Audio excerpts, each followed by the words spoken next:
moment. Welcome everyone to Buddhist Center. My name is Jeff Allen. Once again today, we're looking at Lama Tsongkhapa's great treatise on the stages of the path to enlightenment, specifically the beginning section. And what wonderful information we find in that beginning section that really sets the foundation for us to be able to have some of the higher realizations later when we look at the ability for us to achieve the mind that aspires to enlightenment, or bodhicitta, which is the entrance to the Mahayana. That very, very high realization that we will need in order to even enter into the idea of becoming a Buddha in terms of path, all comes from the teaching shared in common with beings of small and medium capacity. If we don't have a renunciation of the lower realms and know why we need that, and don't understand, the reason why Buddha is an appropriate refuge and so forth, then we won't be able to have a desire to definitely emerge from cyclic existence altogether, which will serve as the basis for our bodhicitta. So today we're in the beginning section. We're still in the section on going for refuge to the three jewels. And it's just so wonderful that we're going to use Panchen Sonandrapa's general meaning of perfection today a little bit to look at the excellent qualities of the three jewels. And it may be a little bit technical, but it'll leave imprints in our mind. I was on this phone this morning with Geshe Aga last minute, because I just wanted to ask him a late breaking question, and he was on his way somewhere, but he stopped everything he was doing, as these amazing teachers will always do, to clarify something about the Dharma. And I'm just so grateful that I still have that resource that I know is a direct lineage of Geshe Lobsang Gompo and Khenso Geshe Wandak and Gen Wanchen and all these incredible masters that are part of our lineage, make up for Geshe Aga's teachers. I'm just feel so fortunate to be able to continue my studies and then share these studies with you. And this very technical information I found even right in the beginning section of the Kuno Rinpoche's text, vast as the heavens, deep as the sea.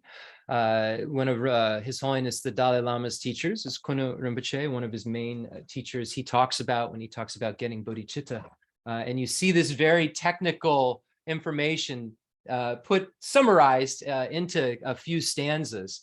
So I'll share that with you today, and it'll help us to be able to read Dharma better when we look at texts. If we know what the technical information they're referring to is, at least, then we won't be completely blind when we're trying to read some of these more advanced texts. We'll have some kind of frame of reference, a foundation that will be necessary for us to be able to really understand any of it. So before we get started with any more discussion or explanation, let's get into a position, as we have many, many times, called the 7-point Vairocana posture, a setting of physical intention that allows for a mind to be as clear as it possibly can, according to the great texts. It also allows for all of the channels and winds to flow properly, and all the blood to flow in a way that it should.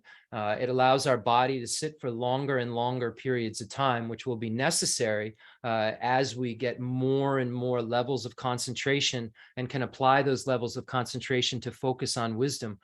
We will need to do that for longer and longer periods of time. So setting up a physical foundation for our ability to engage in those practices later on is a wonderful thing to do too. So we get into the 7-point Vairocana posture with our legs crossed, preferably in the Vajra posture, half lotus posture, cross-legged posture, or legs on the ground, however you can physically. Don't try to push yourself to do something beyond your physical abilities. These are all suggestions based on our ability to do these things.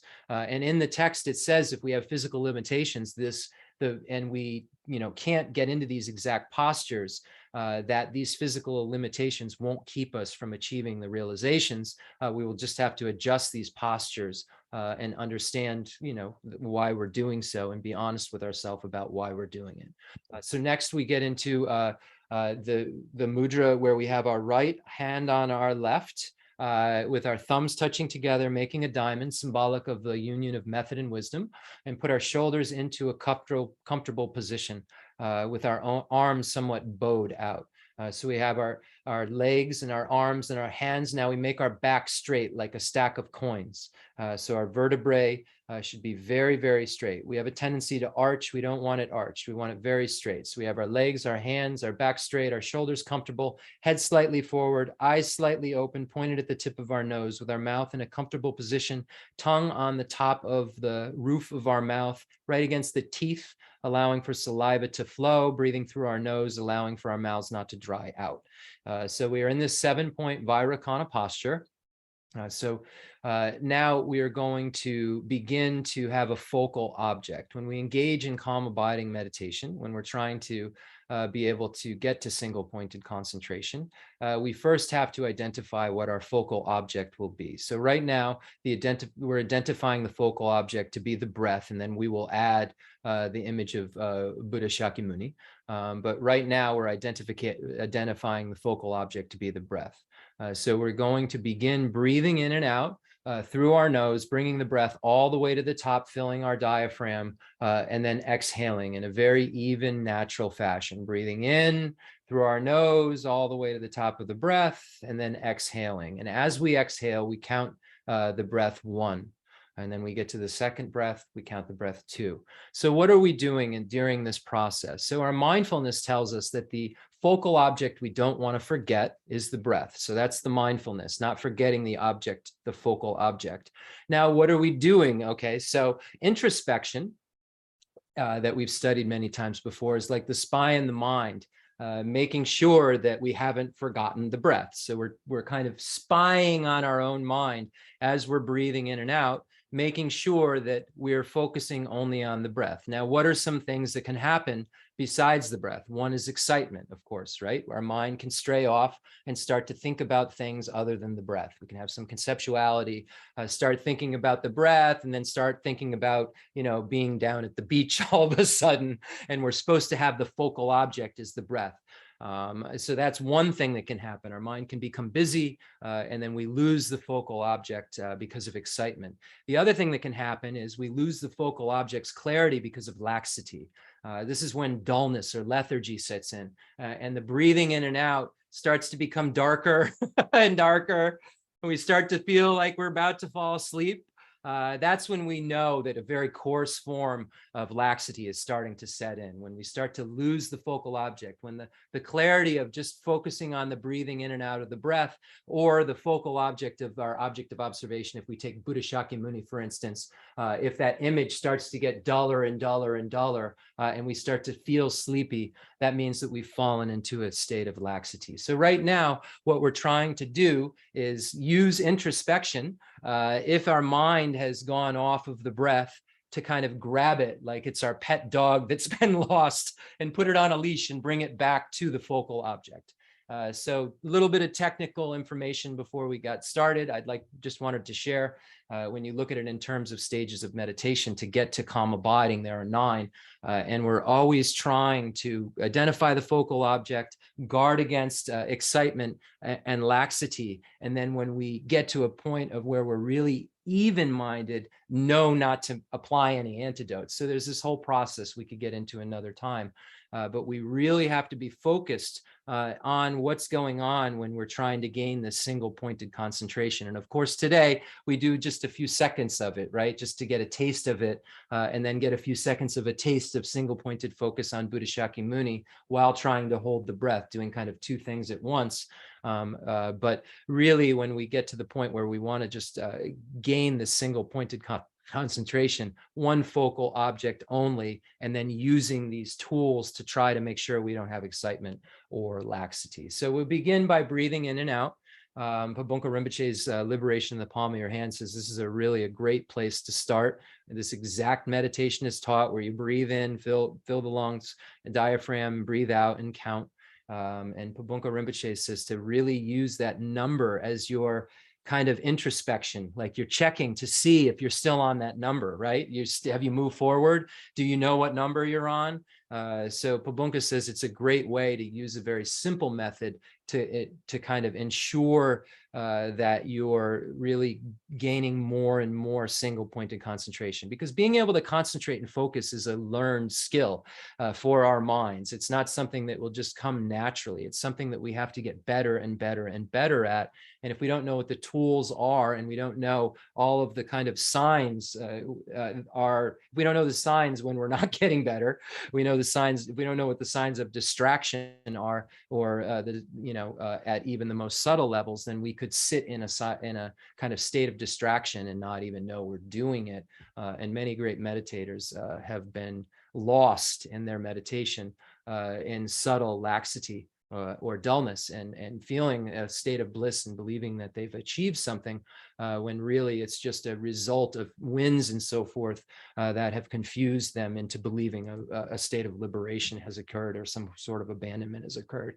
So when we get very good at watching this mind, it won't be as slippery a slope for us to be able to fall into some of these attachments to meditative states. So we're in the 7-point Vairocana posture, and we'll begin breathing in and out.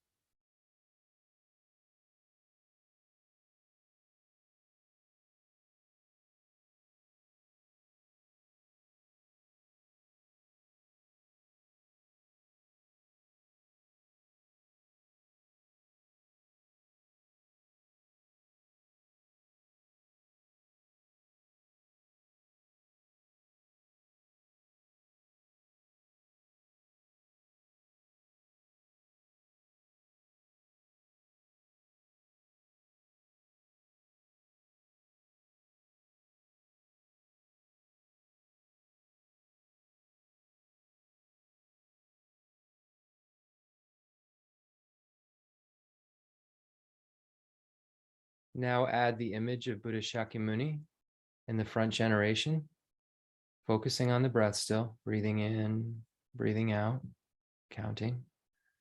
Now you have the image of Buddha Shakyamuni. You're breathing in and out. Buddha Shakyamuni in the front generation, about 2 feet away.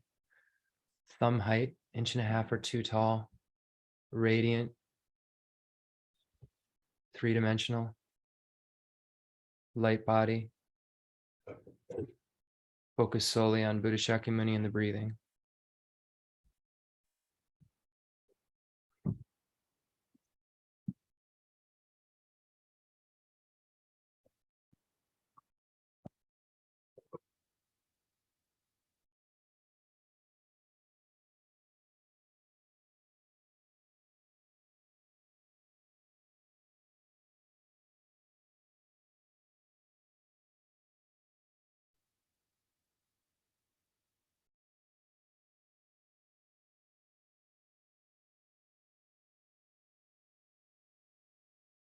Should feel so happy that we're able to focus on such a wonderful being, the most important being in the universe, a Buddha who's abandoned all negative qualities and only has excellent qualities, no longer has the afflictive obstructions or the obstructions to omniscience.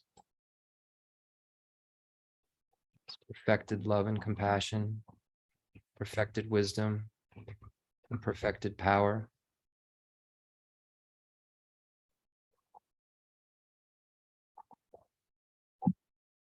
Think about the reason that you came to Buddhism. Uncertainties, dissatisfaction, wanting answers. Begin to think about what the Buddha first taught.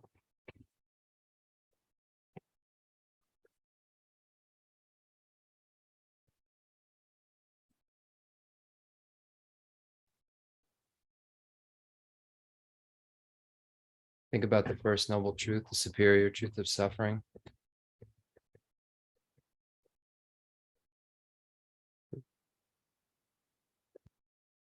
Think very, very personally about the various types of suffering that you have to endure.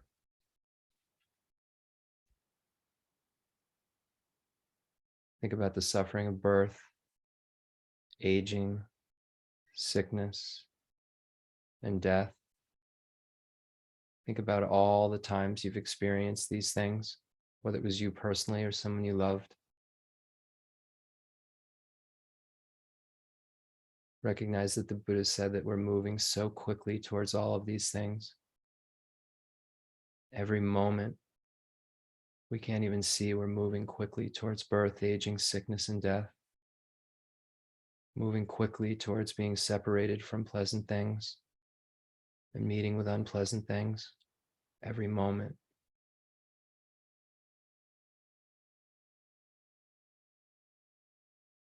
Every moment moving towards not getting what we want, every moment moving towards more appropriated aggregates, mental and physical aggregates of suffering that we have as a basis because we have afflictive obstructions and obstructions to omniscience.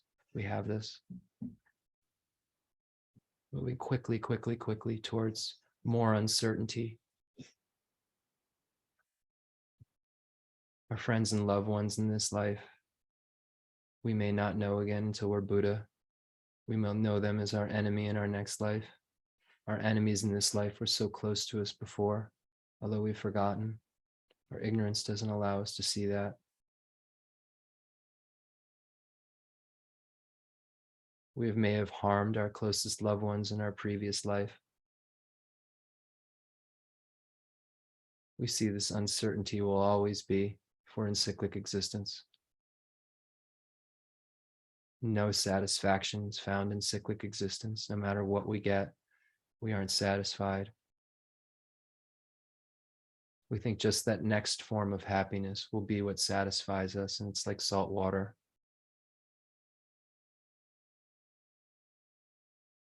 We have these bodies that we call our own. We can't even find when we think of subtle impermanence. 65 moments in a second, we're changing. Everything that we want is always changing so fast and moving so fast.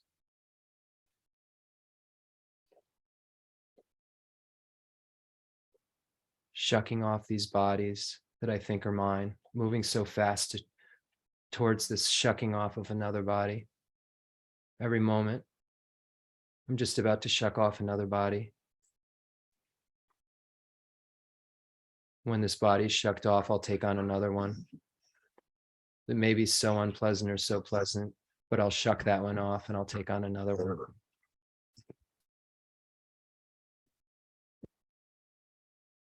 And the only one who can do this traveling is me. I have no companions in this quest. My friends will become nothing.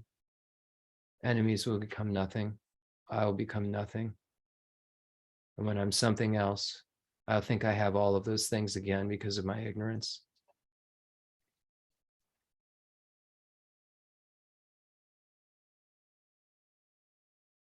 All of these manifest pains and suffering that I can identify. And even the happiness that I chase after, if it's in cyclic existence, it's the suffering of change. It's contaminated. It will turn into a form of suffering. Although I've been taught that, I keep thinking it'll work one more time, and it's the bait that keeps me in cyclic existence.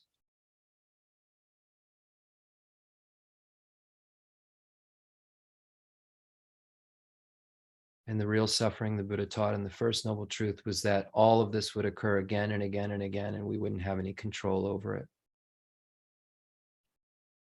The problem wasn't the impermanence, the problem was the control during the natural state of impermanence.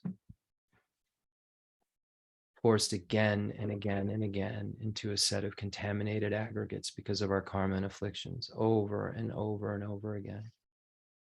Having all this uncertainty and shucking off bodies and going to the high to the low and moving so quickly towards each of those positions, but seeming like it's so permanent while it's going on. The second noble truth, what causes all of it? Buddha said that all effects have causes. Suffering is a result, is an effect. Therefore, we have to find out why it's happening. The Buddha identified very clearly why we suffer. The Buddha said it's the grasping at the I and phenomena as being truly established that causes inappropriate attention of our mind and afflictions to arise, contaminated karmas to arise, contaminated actions to arise. And then from that, we have more samsara, more suffering over and over and over again. We go through cyclic existence like buckets on a water wheel. Chandrakirti says in the entrance to the middle way, around and around and around. In those buckets that bring us, when we look at a water wheel and we think about the buckets turning, the ones that go plunge downward are a lot easier. And we recognize this. We recognize that we're more likely to be thrust into more suffering states than we could ever imagine than we are to be thrust into somewhat happy, contaminated states because of this ignorance that then brings this inappropriate attention into our mind and these afflictions to come up and then us to act incorrectly. We experience the suffering state. And all of it is through this dependent origination of the karmas and so forth. Lama Tsongkhapa says that when we see others acting, well, all it is just like a reflection of the moon on the water. It's just the reflection of their karma. My experience is just a reflection of my karma happening. But my grasping at it as being some truly established, independent experience causes me to suffer again and again and again. I identify myself, I identify other, I see duality. And because of this grasping at the I and phenomena as having some true establishment, I suffer. I recognize my aggregates and then I grasp at self. And the Buddha said all of this can end. The cause can end, therefore the suffering can end. And the way that we can get rid of all of these sufferings is by getting rid of all of the causes of suffering. And when we look at it to its very, very root, the cause of our suffering is this grasping at the I and phenomena as having some inherent, independent, objective existence. And the realization of the conventional subjective existence and the lack of existence ultimately is a reality that would then be able to end all of these problems. And the Buddha said, this is the wisdom that you have to understand. So the Buddha said, all of this can end.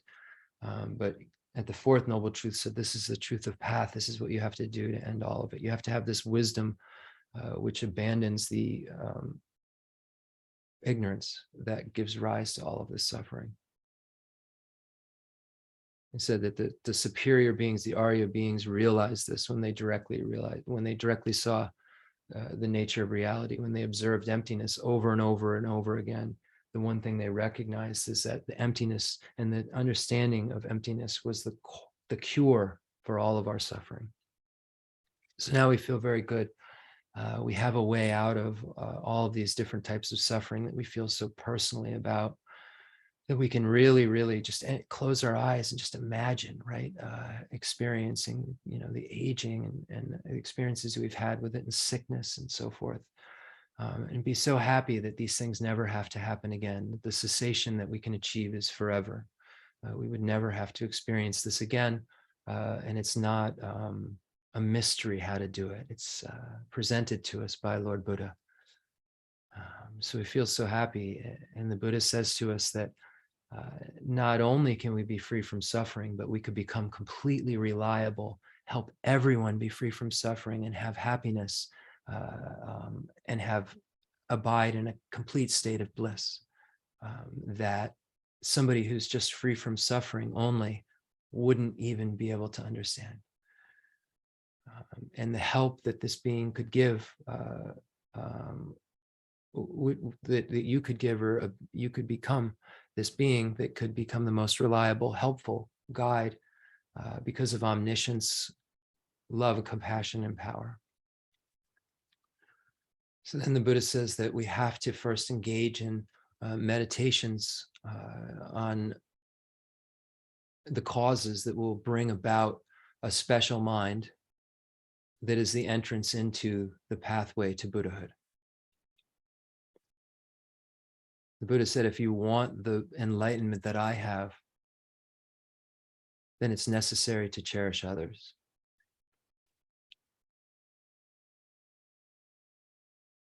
So first we begin to think about our neutrals, people who are neutral to us, strangers.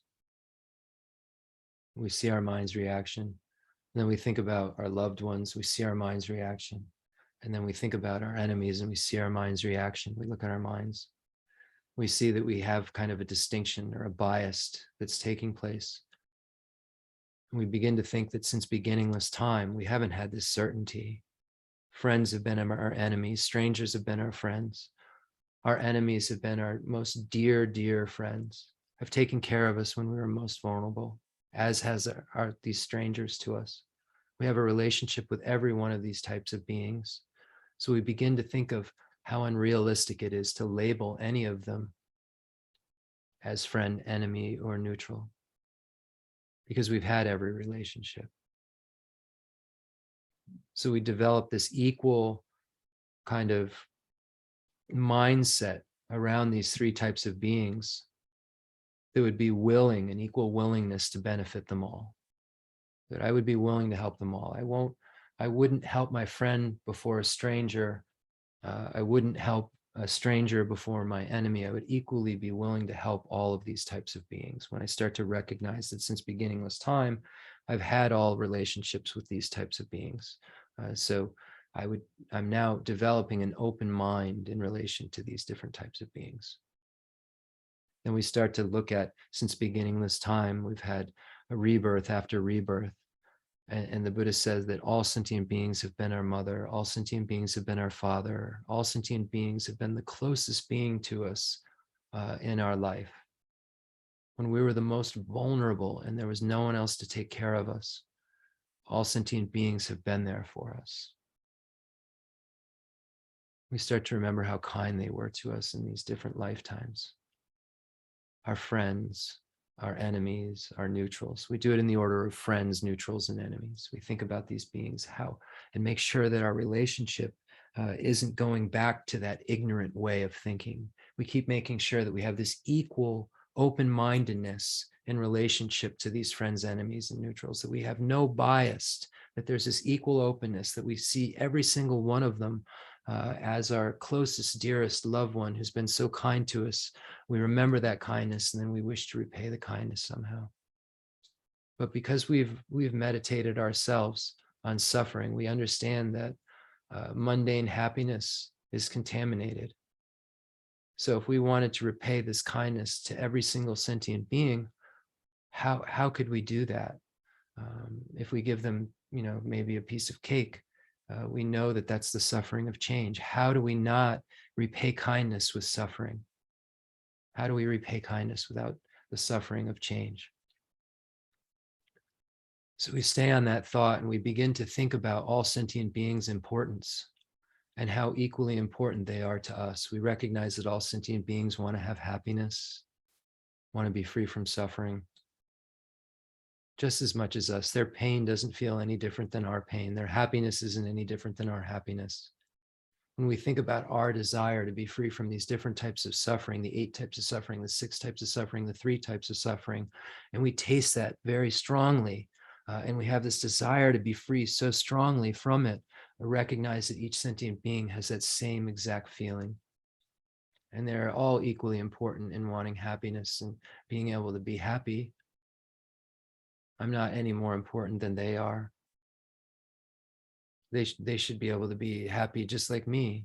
They should be able to be free from suffering just like me. They all have Buddha nature just like I do. They may become a Buddha before me. We can all become Buddha. We're all equally important. The I is not truly established. I name you as other, and you name me as other. But I can't be both. I'm not truly established as self or other. Just like they're not truly established as self or other. There's an equivalency. We're all equally important. We're all equally not truly established, dependent upon one another, have Buddha nature, and all want happiness and to be free from suffering. The self-cherishing attitude is the biggest demon. We start to think about this, that from selfishness, all negativities have happened. The chronic disease of the self-cherishing attitude has brought us nothing but suffering. Look at beings who cherish others, and we look at the attitude of cherishing others in love. We think about the love someone experiences, like my neighbor who just had a baby and has the most happiness they've ever had and experiences that kind of love. We see the difference in that mind than the difference in the mind of selfishness. We see the beings who have this other cherishing attitude, like His Holiness the Dalai Lama. We see how much happiness they bring to others. And we think about selfish people, when they get around others, how much happiness they bring to them. The world honors those who cherish others. Mother Teresa, Jesus, Gandhi, Mahavir, Ram. We see all these beings cherished others. They loved others. And it's because of that, the world saw them as so important. We see the downfalls of the self-cherishing attitude, the benefits of cherishing others. And we begin to think, oh, I want to take on the suffering of these sentient beings. May these sentient beings be free from suffering and the causes of suffering. We imagine that we're taking it on as we're breathing in various different meditations that are taught. And we imagine that may all sentient beings have happiness and the causes of happiness. And we imagine I will be a cause for that happiness. And as we exhale, we imagine that we're giving them all of our happiness and root virtues. We inhale, we have this great compassion that says, I'll take on myself this task of bringing these sentient beings to a state where it's free from suffering and the causes of suffering. You imagine that you're actually doing it and taking on their suffering. And you imagine that you're actually making it yourself the cause for them to have happiness and the causes of happiness as you give them, as you exhale, all of your happiness and root virtue. You begin to change that mind. And the next step, you recognize that you cherish others more than yourself. You've now switched this mind and this attitude into a mind that starts to say, I cherish others. And you start to recognize how kind they are in these special ways, how everything that we have is dependent upon other sentient beings. The house we live in, the food we eat, the tomato we eat right now is from a previous crop, Those sentient beings that were so kind to us to plant those seeds in the earth that made a crop later on for us to be able to eat, we're dependent upon. We see the great kindness of all these sentient beings. Everything, this blanket that I have right here is because of the kindness of sentient beings, and I couldn't have it. How many sentient beings did it really take? We can't even count the numbers it takes just to make all of the things that we use on a daily basis. And the sentient beings before the sentient beings that were the fathers, mothers, et cetera, et cetera. So we recognize this great kindness and this great dependence we have on all sentient beings. Then we say, I must take on this task of freeing them all. I'll do it. And we develop altruism. We say, I will take on myself this task. I'll bring all sentient beings to a state of bliss and I'll free them from suffering. But then we become more realistic for a moment. We know from our studies that we've developed a desire to emerge from cyclic existence. And we know from our studies that we've decided that the Buddha is the reliable guide. So we ask ourselves, are we a reliable guide? Can we bring sentient beings to a state of happiness that's free from suffering? And we recognize that we can't. We're like a person whose bones are all broken laying on the ground next to someone else whose bones are all broken laying on the ground. And if we think at this moment that we can help them up, we're just like thinking at this moment that we can free all sentient beings from suffering. It will require us calling someone for help. It won't help if the person whispers, if I whisper in the person's ear, I will help you up, because I won't be able to. All my bones are broken, just like all their bones are broken. I can't stand, they can't stand. It would make no sense for me to say, I'll help you up. I'll help you stand. We would need to call for help. So I must become a Buddha for the sake of all sentient beings. If I want to be reliable, if I want to help sentient beings get up, I need to be capable of getting them up. So now we arrive at bodhicitta in this meditation. We arrive at this idea, may I become Buddha for the sake of all sentient beings. We begin to use this almost like a mantra. I'm attending this teaching to become a Buddha for the sake of all sentient beings. I'm reciting the Heart Sutra and thinking about the implicit and explicit meanings to become a Buddha for the sake of all sentient beings. All the prayers I'm doing, all the teachings I'm listening to, everything that I do after this teaching will become a Buddha for the sake of all sentient beings. So with this thought in mind, imagine that all the gurus, Buddhas, and bodhisattvas are in the space in front of you. Kensur Geshe Wandak, His Holiness the Dalai Lama, Geshe Aga, Geshe Dorje Damdu, Geshe Malatenzen Ladranla, all of these holy, holy beings, Geshe Gompo, that you can imagine, your teachers that you have these relationships with that you consider these holy, holy beings. Imagine they're in the space in front of you. Imagine all the beings from the extensive deeds lineage, such as Maitreya, and Asanga, and Vasubandhu, and Dignaga, and Dharmakirti, and so forth, all coming from Buddha Shakyamuni's wonderful teachings. Imagine the profound view lineage of Manjushri and Nagarjuna, and Chandrakirti and Aryadeva and Buddhapalita and Chandrashita, all these wonderful beings, and the beings of the Lord Atisha and all of his students, Drone Tompa and the Kadampa lineage, imagining all of the amazing teachers in the Nyingma Kagyu Sakya and Galup tradition, imagining Lama Tsongkhapa. So you're imagining all these holy beings, imagining all the holy beings of the highest yoga tantra, yogic tantra, performance tantra, and action tantra, imagining all these beings, Kalachakra and Guhya Samaja and Yamantaka, and just all of them, Manjushri and Chenrezig, Amitabha, Amitayas, just all of these holy beings are present.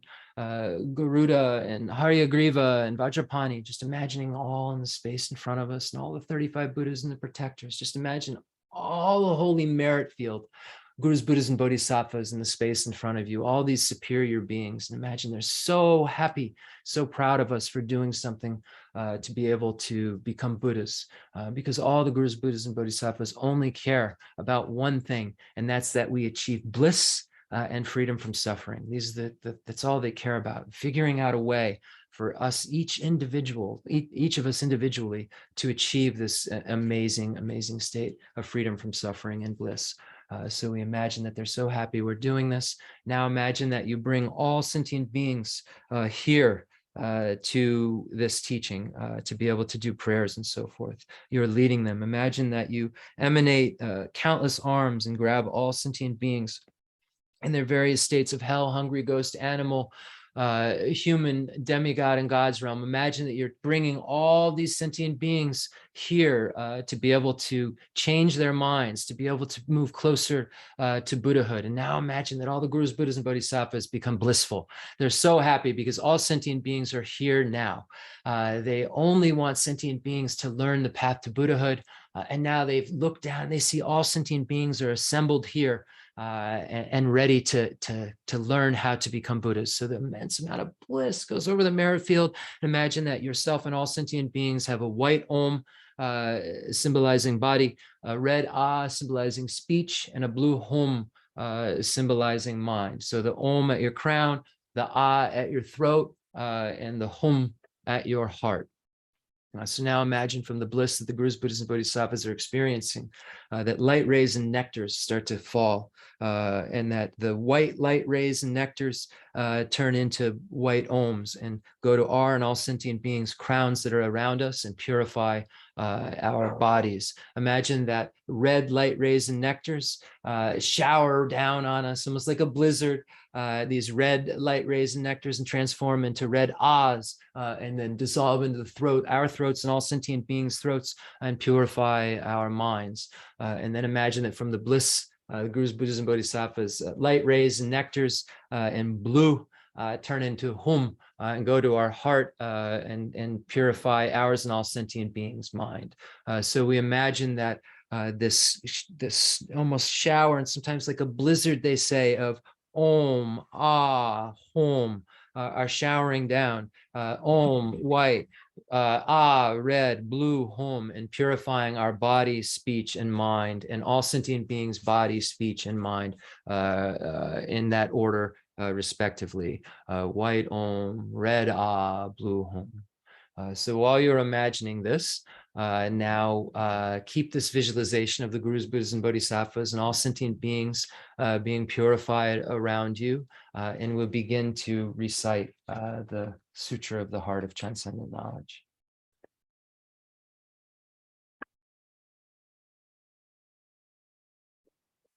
The Sutra of the Heart of Transcendent Knowledge. Thus have I heard, once the Blessed One was dwelling in Rajagriha at Vulture Peak Mountain, together with a great gathering of the Sangha of monks and a great gathering of the Sangha of Bodhisattvas. At that time, the Blessed One entered the Samadhi that expresses the Dharma called profound illumination. At the same time, noble Avalokiteshvara, the Bodhisattva Mahasattva, while practicing the profound Prajnaparamita, saw in this way. He saw the five skandhas to be empty of nature. Then, through the power of the Buddha, Venerable Shariputra said to noble Avalokiteshvara, the Bodhisattva Mahasattva, how should a son or daughter of noble family train who wishes to practice the profound Prajnaparamita? Addressed in this way, noble Avalokiteshvara, the Bodhisattva Mahasattva, said to Venerable Shariputra, O Shariputra, son or daughter of noble family who wishes to practice the profound Prajnaparamita should see in this way, seeing the five skandhas to be empty of nature. Form is emptiness, emptiness also is form, emptiness is no other than form, form is no other than emptiness. In the same way, feeling, perception, formation, and consciousness are emptiness. Thus, Shariputra, all dharmas are emptiness. There are no characteristics, there is no birth and no cessation, there is no impurity and no purity, there is no decrease and no increase. Therefore, Shariputra, in emptiness, there is no form, no feeling, no perception, no formation, no consciousness, no eye, no ear, no nose, no tongue, no body, no mind, no appearance, no sound, no smell, no taste, no touch, no dharmas, no I dhatu up to no mind dhatu, no dhatu of dharmas, no mind conscious dhatu, no ignorance, no end of ignorance up to no old age and death, no end of old age and death, no suffering, no origin of suffering, no cessation of suffering, no path, no wisdom, no attainment, and no non-attainment. Therefore, Shariputra, since the bodhisattvas have no attainment, they abide by means of Prajnaparamita. Since there is no obscuration of mind, there is no fear. They transcend falsity and attain complete nirvana. All the Buddhas of the three times by means of Prajnaparamita fully awaken to unsurpassable, true, complete enlightenment. Therefore, the great mantra Prajnaparamita, the mantra of great insight, the unsurpassed mantra, the unequal mantra, mantra that calms all suffering, should be known as truth, since there is no deception. Prajnaparamita mantra is said in this way: Deyata Om Gade Gade Bharagade Bharazangadi Bodhisva Yada Om Gade Gade Bharagade Bharazangadi Bodhisva Yada Om Gade Gade Bharagade Bharazangadi Bodhisva Yada Om Gade Gade Bharagade Bharazangadi Bodhisva Yada Om Gade Gade Bharagade Bharazangadi Bodhisva. Thus, Shariputra, the Bodhisattva Mahasattva, should train in the profound Prajnaparamita. Then the Blessed One arose from that samadhi and praised noble Avalokiteshvara, the Bodhisattva Mahasattva, saying, Good, good, O son of noble family, thus it is, O son of noble family, thus it is. One should practice the profound Prajnaparamita just as you have taught, and all the Tathagatas will rejoice. When the Blessed One had said this, Venerable Shariputra and noble Avalokiteshvara, the Bodhisattva Mahasattva, that whole assembly in the world with its gods, humans, asuras, and Gandharvas, rejoiced and praised the words of the Blessed One. Ngala jeme ni yo damba ne nguje de ju nga yi do do jen ju ba bu la ma yi bu shin zi ne zung gan ru so la sha tsu lo ga samara de shandara samara ve.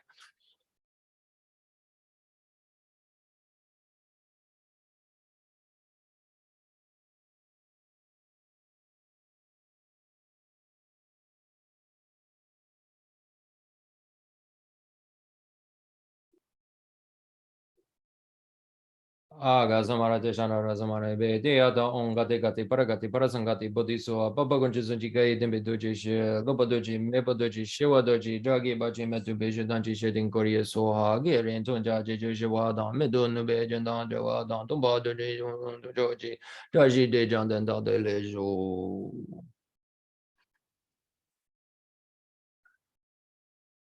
Now make a mandala offering as a request for teaching. The fundamental ground is scented with incense and strewn with flowers, adorned with Mount Meru, the four continents, the sun and the moon. I imagine this as a Buddha land and offer it. May all sentient beings enjoy this pure realm. Holy Lamas high, wrap the sky of your Dharma bodies in massive clouds of knowledge and love, and let them pour upon the earth of your disciples as we are ready, a shower of rain, the teachings deep and wide. Lai mu yi yu ye me do no ri ra li ni re em a di non ye ye nu mi re o ai ro go na ri la yo ye zu la ma dam ba ni na ni yu ga la jian zi jun zin li jie da zang bi du ye zi ma la za ji ju yi ya la.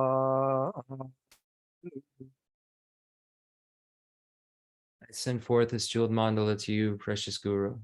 Yedam Guru Rana Mandala Gam Niradayami. Sanye Judan the Jie Jana La Janju Badu Da Nye Jesu Ji Dagi Ji Je Ji Besanan Ji Drola Ben Ji Sanye Dubar Jo Sanye Judan the Jie Jana La Janju Badu Da Nye Jesu Ji Dagi ji ji ji be zanan ji de la ben ji zan ji de ba jo zan ji ji nan de ji ji nan la zhan ju ba du da ji ja zu ji dagi ji ji ji be zanan ji de la ben ji zan ji de ba jo.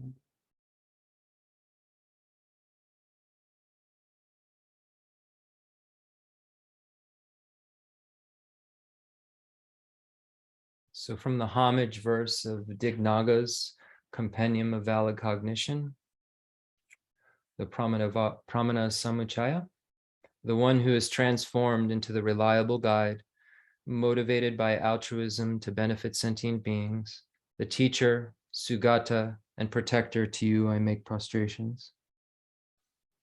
Now from Dharma Kirti's commentary on that text, the commentary on the Compendium of Valid Cognition, the Pramanavartika Karika, the one who has eliminated the web of conceptualizations and is endowed with the divine bodies of the vast and profound, who eternally shines forth the forever noble light rays, to you, the Buddha, I make prostrations.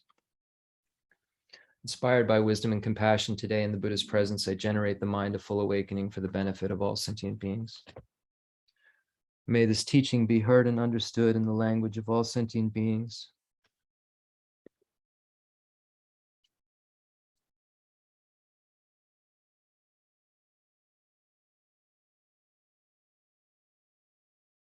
So this is from Sachen Konga Nimpo, this next quote. When he was very, very young, 12 years old or so, he had a vision of Manjushri. And Manjushri gave him this wisdom called the instructions on parting from the four attachments, a great Sakya Lama from the Sakya family. And it's just such a wonderful advice to look at. It's the mirror of the Dharma that we use to see whether we're practicing according to the Dharma or we're practicing worldly Dharma. And those two, the Dharma and worldly Dharma, when we look at those two differences, are very different. The Dharma that will allow us to be liberated is not one that is worldly. So here's what Manjushri said to this great practitioner. If you are attached to this life, you are not a spiritual practitioner. If you are attached to samsara, you have no renunciation. If you are attached to your own self-interest, you have no bodhicitta. If there is grasping, you do not have the view. Okay, so we're in the section on the three jewels. So I want to read the sutra, remembering the three jewels. So that's what we'll do today to start off. I'm kind of trying to read different sutras and different texts so we can have a lot of imprints. Here's the Noble Sutra, remembering the three jewels. Homage to the Omniscient One, purified and consummate, victorious, virtuous and transcendent, thus gone, foe-destroying, entirely perfect Buddha, full of wisdom, the blissfully proceeding, the knower of the world, charioteer and subduer of beings, the unsurpassable and teacher of gods and humans, such as Buddha, victorious, virtuous, and transcendent. He or she who is thus gone exemplifies the merit which is his cause. In him no root of virtue is ever worn away. Through his manifold patience, he is excellent, beautiful, the treasure ground of merit, adorned with the tokens of enlightenment, graced with the flowers of the marks of Buddhahood, does all that is done is timely and opportune, and nothing inharmonious mars the sight of him or her. True joy indeed gives to those who open up their hearts to him or her with faith. Through the brilliance of his or her wisdom, he is unconfounded, or against its power there is no victory. The king of the teacher of all living beings, the father of all bodhisattvas, the king of the supreme ones, the guide for those whose journey to the city beyond affliction, whose wisdom is unbounded, his assurance is beyond imagination, speech is altogether pure, well-tuned and sweet to hear. Gazing at him or her, one is never satiated. The body is beyond compare by the realm of desire, unsustained, and by the realm of form is wholly uncontaminated, not mingled with the formless, altogether free from misery and from the aggregates, utterly and altogether liberated. The elements have no hold on him. In mastery over the five senses, all bonds are completely severed from all pains, perfectly and totally released. No craving, pass beyond the stream, perfect in wisdom, and wisdom of the Buddhas past, present, and to come, has made the dwelling in nirvana where all suffering is transcended, where he does not abide. His abode is on the summit of perfection, whence he perceives all living beings, such as the sublime qualities that are the greatness of the Buddha, victorious, virtuous, and transcendent. The sacred Dharma is righteous in the outset, righteous in the middle, righteous in the end. In its meaning, excellent, and its words and syllables. Likewise, it's integral and unalloyed. It is all sufficing, altogether pure and purifying. Well spoken it is, this Dharma, by the virtuous, victorious, virtuous, and transcendent. It is a perfect way of seeing and is devoid of flaws. It is perennial and leads us onward. To see this Dharma is to fulfill one's purpose. It produces in the wise the wisdom all distinguishing. The Dharma spoken by the victorious, virtuous, and transcendent is shown to be well-tempered to the instruction to the needs of all. It drives one from samsara and causes one to go to perfect Buddhahood. It is free from contradiction and all it is summarized. It is to be relied upon totally. It is a cutting of the root. The Sangha of the Mahayana comprises those who have well entered, wisely entered with straightforwardness and aptitude. Right it is to join one's hands before them and right to make prostrations. They are the glorious merit field. They are the perfect recipient of gifts. They are the objects of offering everywhere, always. They are the objects worthy of all offering. Okay, so here, this is just showing the excellent qualities of the Buddha, the Dharma, and the Sangha. And when we look at Panchen Sonandrapa's general meaning of perfection, there's a lot of details about these excellent qualities of the Buddha, the Dharma, and the Sangha, and it breaks it down when we look at the source material of Maitreya's Sublime Continuum, a quote that says that the Buddha has these excellent qualities. So let's get started with the talk about going for refuge to the Buddha, the Dharma, and the Sangha. So we've gone over in the outline in Lama Tsongkhapa's great treatise on the stage of the path to enlightenment. So far, the first category, which shows us the greatness of the teaching author to show it's from noble origin. The second category, which is the greatness of the teaching in order to have respect for the instruction. And then we have how to listen to and explain the teaching. We've gone over all of those sections. And now we're on how you lead students through the actual instructions. So we've gone over how to rely upon the teacher and how to meditate on all of these different practices through analysis, and then eventually being able to use our concentration to get more and more pointed with our analysis to the point where we can directly perceive emptiness. But that's later on. Now we're in the introductory section, but Lama Tsongkhapa gives us a taste in the beginning of how we actually do these meditations, and dispels wrong ideas about the way you do meditations right in the beginning, and then gets into the life of leisure and opportunity, shows us that we have these kind of three possibilities. I said, like the Lama Tsongkhapa and Lord Atisha kind of hand brochures out. You have this life of leisure and opportunity. You could have a good next life, or you could be free completely from samsara and life of rebirth altogether, or you could become a Buddha. And these are the three things you can do with this human basis. And then the bad news comes, the next chapter on death and impermanence, that shows us that there's urgency. If you want to do any of these things, that you can, based on these instructions, you can change yourself into a being that will have a higher realm rebirth definitely next, or will be free from a cyclic existence and be able to achieve an abiding nirvana, or will be able to become a complete Buddha. But time is ticking because of death and impermanence. Death will come. You don't know when, and the only thing that's going to help you are these dharmas that are these three dharmas, the teaching Shirankama with beings of small, medium, and great capacity. So then that tells us we need to kind of do something about it, because we find out next that we can go into even worse states of suffering than we're already experiencing in the lower realms of cyclic existence. And we begin to establish that those lower realms are possible and true, because the Buddha's omniscient. The Buddha's repeated this over and over again, and we just don't have the capacity or aptitude to understand it. So then by recognizing the Buddha is this reliable guide, because we start to study what the difference between what the Buddha presented and non-Buddhists present, and how the root of suffering is severed in a specific way. We see that the Buddha alone gave that presentation. And if we want to suffer, we want to sever the root of suffering, beginning with getting rid of the suffering of the lower realms, and then wanting to get rid of all the suffering of all the realms. And then if we want to get rid of the suffering of not being omniscient, right, of not having the highest bliss, we have to become a Buddha.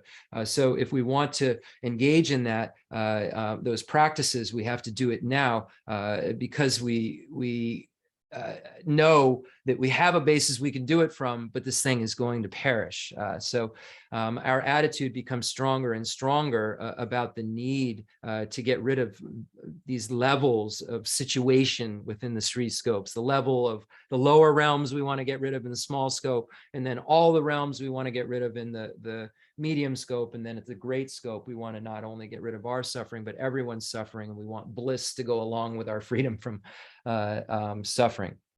So we know that the Buddha is the reliable guide that has all of those characteristics that we seek, that bliss and that freedom from suffering and that complete reliability.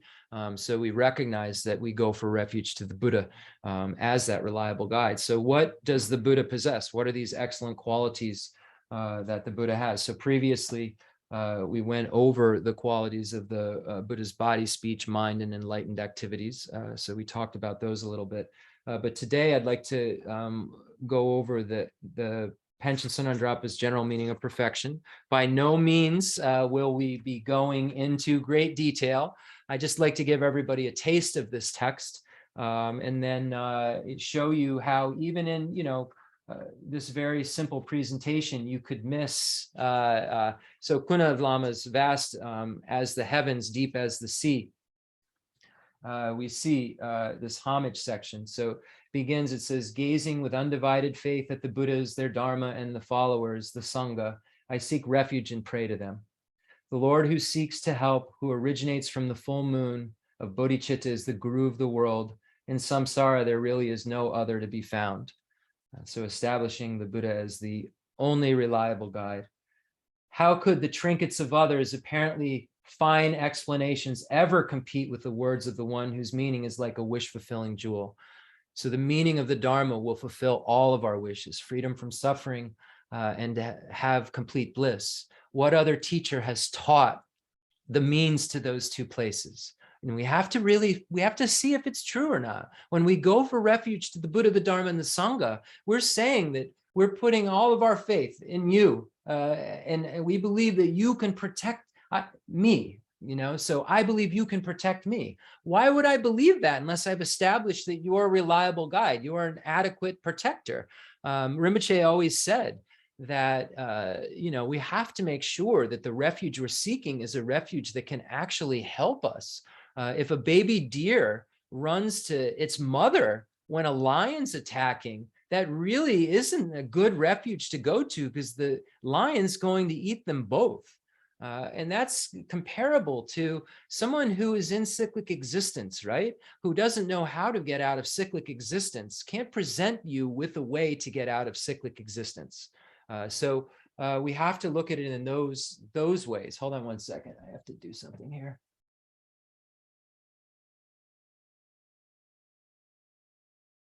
Okay, I'm sorry. I have to do something to post. One moment, everyone. And one of the applications only goes an hour. So once that line's all the way, just go back to that, and you know how to do that? Okay. It's all right. We'll leave it. So whoever has a wise and honest mind sees that the Buddha's supreme doctrine that withstands the threefold analysis is like a pond and goes there a swan. So what is the threefold analysis? You hear about this all the time. So the Buddha's statements are in such a way, hold on, let me go back.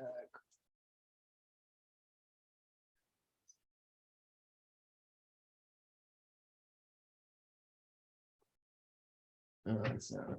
Sorry. Let's just skip it. Okay, so the Buddhist statements can be subject to what's called the threefold analysis. So the Buddhist statements are not contradicted through direct perception. So if we look at the other teachers, their statements are contradicted by direct perception, not contradicted through inferential reasoning. So you should be able to, through inferential valid cognition, arrive at the place that the Buddha is saying. So is true. So inferential valid cognition is not controvertible, right? As is direct perception. So you should be able to arrive there, and that it is internally consistent. So there's consistencies within it. So these are, when you hear this threefold analysis, that's what it's referring to. And of course, there's more you could learn about that, but that's the general idea, that it doesn't, contradict things. Hold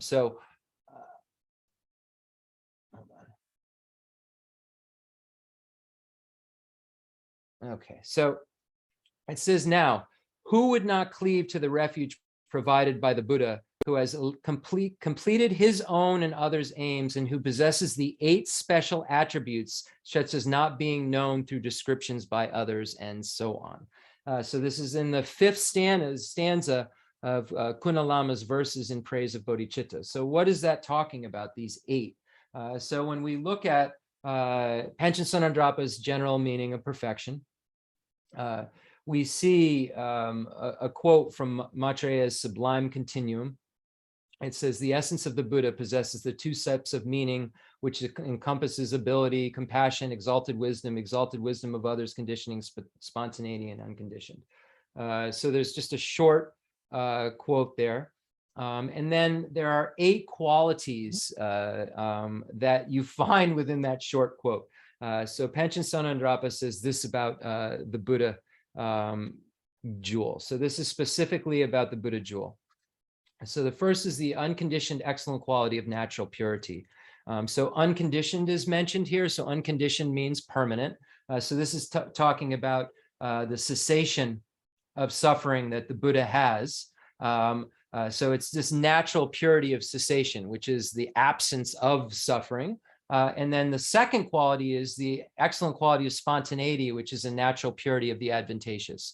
So this abandonment is final. So there's this abandonment of the defilements is final. So there's this natural purity of this finality of all that's adventitious. There's this purity of cessation.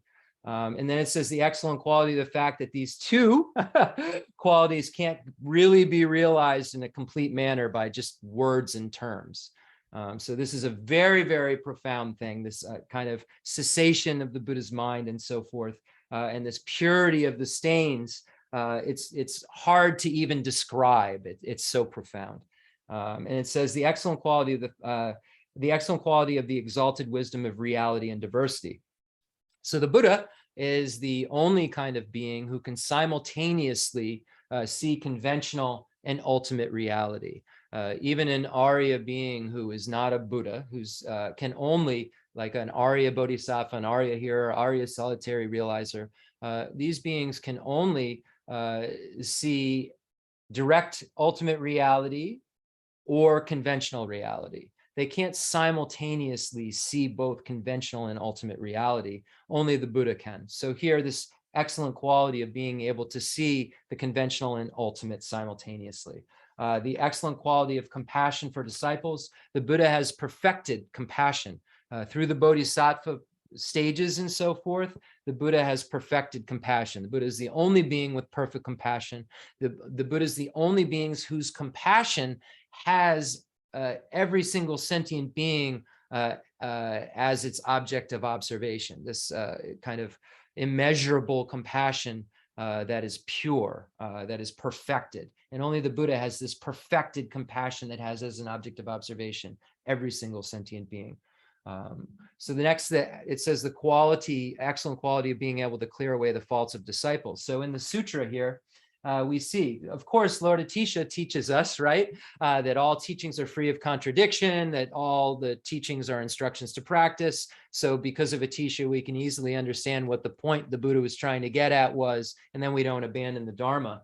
And in this noble sutra, remembering the three jewels, we see all of this being pointed out, that it says that the Dharma is spoken to the needs of all, and well-tempered instructions to the needs of all is something that the Buddha does. So he's very, very capable of ripening sentient beings, because the Buddha is omniscient. The Buddha cares for everyone. So the Buddha is going to give you your individual prescription that you need at this very moment to get rid of whatever it is you need to get rid of to move closer to Buddhahood. So the Buddha is always advancing sentient beings. The Buddha is never adding something to the story that will be anything other than a cause for us to move closer to Buddhahood. The Buddha is always clearing away faults of the disciples. The Buddha taught these 84,000 teachings to get rid of all of these 84,000 afflictions that we all have a potpourri of, and we have all of these different types of graspings and so forth. And in this life, we have our own different mix of graspings and so forth. We may have more of an affinity for anger in this life and more of an affinity for an attachment in our next life. So the Buddha knows exactly what he or she needs to do for us at the moment in order to fulfill our needs. This is the next quality, number 6. The number 7th quality is the Buddha has the quality of fulfilling one's own aim. So on Thursday night, we were talking about bodhicitta. And in Lama Tsongkhapa's great treatise on the stage of the path to enlightenment, he makes a statement that I hadn't seen so clearly before. And that is that when you are wanting to become a bodhisattva, and you want to, get bodhicitta, the mind that aspires to enlightenment is wanting to become a Buddha and seeking enlightenment for the sake of sentient beings. But Lama Tsongkhapa says that you don't abandon your own desire to be free from suffering and have liberation. And have complete bliss. So it's not that, so your renunciation, Lama Tsongkhapa says, is so present still, but it's now renouncing the here and solitary realizer's level of realization. So now your goal, because you've recognized these excellent qualities of the Buddha, you want to become a Buddha because you know it's better for you than becoming a here solitary realizer. So it's very interesting. There's the kind of this selfish idea, if you look at it as selfish, right? This idea for you, this kind of as an individual to be able to have the best, and then you realize to have the best, it has to be for everyone. But it's interesting. Lama Tsongkhapa says you don't abandon this idea of fulfillment of your own needs, because you have renunciation, you have a desire before you get bodhicitta, to be free from cyclic existence, if you are following it in the way that you actually would become a bodhisattva, you have renunciation first. So that renunciation, that desire to be free from suffering, right, to be happy, doesn't go away. It actually becomes heightened because you realize that the aim you were looking at, those beings who are in nirvana, aren't complete. So this excellent quality, number 7, is that you fulfilled your own aims, your own goal. You're perfect. You can't get any better. Buddha can't do more. Buddha's at the highest level that a being can get to, a consciousness can get to, right? A consciousness can become omniscient. The Buddha has done that. There's no higher peak of realization. And that was what this being wanted to have happen. This being who said, I want to become a Buddha, so I have to become a bodhisattva, thought first that the Buddha's qualities were better than the hero solitary realizer's qualities, that outshined them. So your goal became to something higher than a solitary liberation or an individual liberation, or the kind of the Pali tradition Theravadan presentation of nirvana. So your renunciation's just bigger, as Lama Tsongkhapa says when he's dispelling misconceptions about bodhisattvas, where some beings say in the here and solitary realizer vehicle that, oh, you bodhisattvas just love cyclic existence. You don't have renunciation. You keep jumping in there. And Tsongkhapa says, Korsum, that's not true. I actually, if you look at the bodhisattva path, there's more renunciation. You're now renouncing the here and solitary realizers, abiding nirvana at that point, because you know it's not complete. You haven't completed your own needs, let alone others' needs. And then the next excellent quality is the excellent quality of fulfilling others' needs. So you become the most reliable guide. You become the only being who can show every single sentient being what to do to fulfill all of their needs. So by becoming a Buddha, you're fulfilling their needs, because what they need is a path to Buddhahood. So you are able to actually fulfill all sentient beings' needs. And by becoming a Buddha, you become the being that can show every one of them how to do it. So very interesting when we start to look at why is the Buddha our refuge? Why do we go for refuge to the Buddha instead of other types of beings? We can start to look at what qualities this Buddha has that other beings don't have, and how the Buddha got to the state that he or she got to in dependence upon very specific stages that we can also get to. Geshe Dorje Damje says when we're reading sutras like the Noble Sutra Remembering the Three Jewels, yes, there's a lot of words we may not know the meaning of, but these qualities that we can comprehend are qualities that we should start to want to have and imagine that we have. We can imagine in our familiarization that there are these beings that have these qualities and so forth, so that it becomes relatable, and we leave these imprints of a yearning to be perfect in our mental continuum. And the more and more we tell this mind what we want it to be, the more it becomes that. That's the thing, that this mind is very pliable. It says that it's like a statue, right? If you had a statue that was made into a demon, you can melt that statue down and then make it into anything that you want it into. Likewise, our mind is just in the nature of clear light and unsullied, right? It has this kind of malleability to it. It's just clear and knowing. It can know what we want it to know, and it will reflect what we put into it. So what are we wanting it to reflect and know? And that's really the question. And the more and more clarity, the more and more ignorance that we dispel with wisdom, the more it correctly knows. And once it completely correctly knows, then it no longer misknows and creates suffering. So it's very interesting that we see how all of these resultant qualities that the Buddha has came from our specific actions that we have to do in order to achieve those goals. We see how the form bodies are created by the first 5 perfections, the perfection of generosity, ethics, patience, effort, and concentration. And we see how the truth bodies are created by that last perfection of wisdom. So all of these things that we're doing right now are making parts of a Buddha, if you will.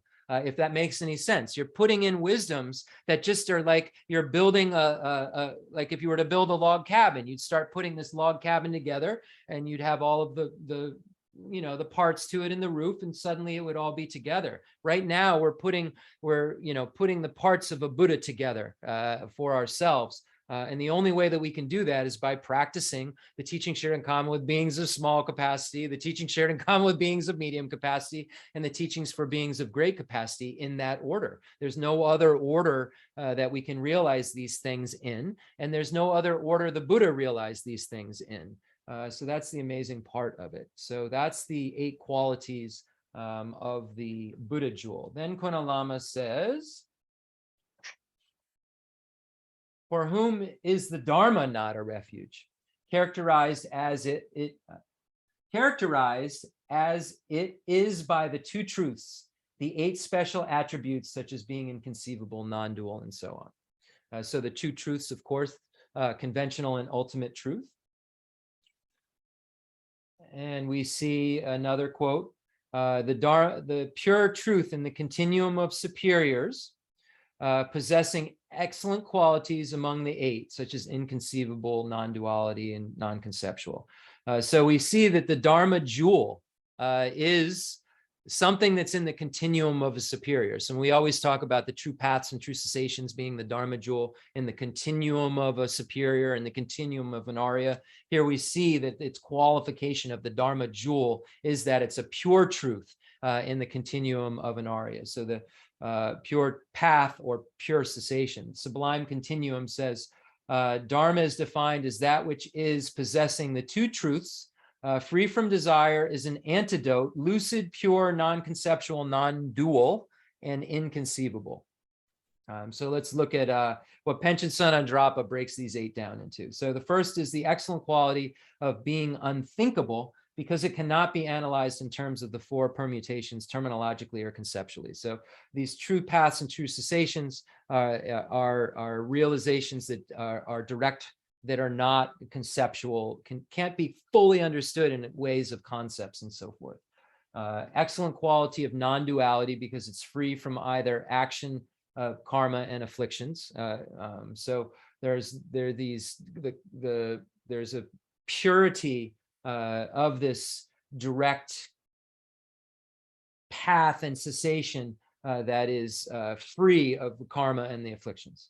Excellent quality of being free from conceptuality, because it is devoid of any conceptual thought of improper mental engagement.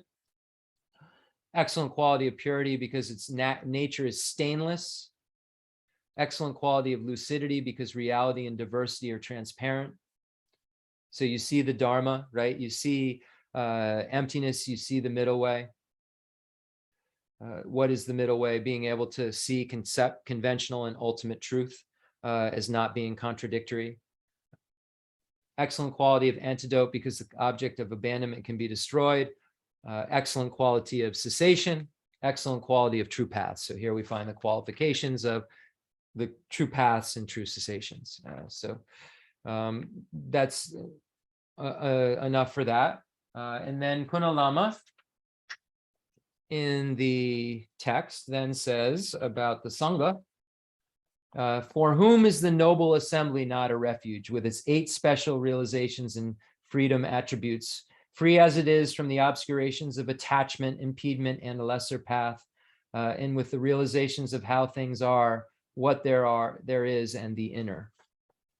So the Sangha jewel, Sublime Continuum, the intelligent, irreversible assemblage possessing the highest excellent qualities, pure, perceiving reality and diversity through exalted wisdom. So these are the beings who have seen emptiness directly fall into the category of Sangha jewel. And it says, okay, so what's the excellent quality of natural purity by knowing reality? So that means they know ultimate truth. So reality here is referring to ultimate truth. So the Arya beings, the Sangha jewel, are beings who know ultimate truth. Sangha beings have an excellent quality of purity by means of knowing diversity. So that means the Sangha jewel knows conventional truth. And it states in the text that you can't know conventional truth if you don't know ultimate truth, because conventional truth is just concealing ultimate truth. So you have to know what the conventional is kind of just concealing, to know what a conventionality is related to truth. So it says the excellent quality of seeing directly that sentient beings have the essence of the one gone to bliss. So these Sangha beings know that all sentient beings have this kind of Buddha nature. The excellent quality of being free from attachment. So not having attachment, the excellent quality of being free from all the obstacles, the excellent quality of being free from lesser obstructions. So once you see emptiness directly, the coarse afflictions are gone. Excellent quality of awareness and excellent quality of release. So the excellent quality of awareness is the truth of paths, and excellent quality of release is true cessations. We can go a lot more into that another time, but I wanted to go over those 8 qualities that we find, because I think that we can, spend a lifetime investigating what they are and refining our understanding of what they are, and we will need to, because the only way that we'll be able to have these attributes is to be able to create the causes for them. I really encourage everyone to not be satisfied with, oh, the Buddha is just this great being who has all of these excellent qualities, and I'm really attracted to what he or she has taught. It's for that reason that I will go for refuge and put all of my spiritual, monopoly, like, everything into this being's hands. It would seem absurd if we didn't know why the being's hands that we're putting all of our spiritual monopoly into was qualified to handle that real estate, right? Or that stuff. We have to make sure that we really know why and what the Buddha taught, and what differentiates the Buddha's teachings from others' teachings. When we look at that Dignaga quote, it says the one who has been transformed into a reliable guide. We're inspired by this idea that someone could transform, and the fact that Buddha wasn't always transformed. It says right in Dignaga's quote, the Buddha had to go through stages just like us. The Buddha was a normal being just like us that transformed. We can transform just like the Buddha did by going through the various stages of the path and understanding and realizing the teachings shared in common with beings of small capacity, and the teachings shared in common with beings of medium capacity, and realizing the teachings for being of great capacity that started bodhicitta and engaging in the bodhisattva path. We'll be able to transform exactly the same way that Buddha did. And we have to look at these words that the masters wrote and see the meaning of them and apply them to ourselves. And we see that the Buddha was, in that quote, it says motivated by altruism for all sentient beings, to benefit sentient beings. That tells us that in order for us to transform, we have to have love and compassion for all sentient beings, because that's what fueled the Buddha's realizations, and that fueled the Buddha's ability to achieve a complete omniscience, was this love and compassion. So when we look at all of these points, we need to see how they apply to us. And we see that this transformation can happen to us if we're motivated by love and compassion. And then the next part, it says the teacher. There's capital T here. Why is the Buddha the teacher? We have to see that the Buddha sought out all of the teachings in the world. When we look at Buddha's life story, and found flaws and found all of the things that were incorrect, to be able to make a flawless view that sentient beings could eventually arrive at. And the Buddha was so skilled that he showed it in gradual ways through the various tenet systems for individual beings' aptitudes. And we see that it's just so amazing that the Buddha, knew that he couldn't just, teach highest yoga tantra to all sentient beings. If the Buddha tried to do that, it wouldn't work. But this reliable guide was able to know all of these different aptitudes because he had studied all of the different things and seen how they affected different sentient beings' minds by seeing how they affected his mind. So he didn't become the greatest teacher by just saying everything else was wrong by not analyzing it. The Buddha analyzed all of the possibilities of right and honed it down to the point where he alone presented dependent origination and presented the causes of suffering based on checking everything else that was possible. So we have to do the same kind of thing if we want to arrive at the place the Buddha did. We're not using the Buddha as someone that we're just asking to please help us out of this state and then think there's a magic wand that's going to be waved over us. The Buddha showed us as a Buddha who was born, a Buddha long before Prince Siddhartha's little show. The Buddha didn't show us all of these things just to put on a good movie. The Buddha showed us all of these activities to tell us exactly what we have to do. The Buddha went all studying all the Vedas, and then the Buddha looked at the Jain tradition, and then the Buddha looked at the nihilism tradition, and all of these different traditions that I don't even know the names of many of. The Buddha investigated to see, is this truth? Why isn't that truth? Okay, how would that help you get to truth? Is this a tenet that I could put into my system that would then be a foundational block to truth? Or is this a foundational block to wrong view? Very interesting how the Buddha was able to, because of investigating everything, know how to completely help all sentient beings and know where the line between this is going to be Buddhism. This is where I'm going to, kind of put warning tape around this, and this is what Buddhism is, but a whole lot of stuff's going to fit in it. All compound phenomena are impermanent. All contaminated phenomena are suffering. All phenomena are selfless and empty. Nirvana is peace, right? And we're going to put a bunch of different points, as long as they'll fit into that framework, we can call it Buddhism. But everybody has such a different aptitude. And I've studied all these different things, and I can see through omniscience that all of your different aptitudes. So this is what you need to be presented with. So amazing. So to become a Buddha, if you want to be a Buddha, you have to do the same thing. You have to know how to help all these different beings and know all these different kind of philosophical systems and how to negate them and how to slowly negate them too. Because Buddha didn't just walk in and say, no, yes, no. The Buddha matured beings through their own kind of way. I mean, someone like me just wants to negate. And the Buddha realized that he had to negate gently sometimes.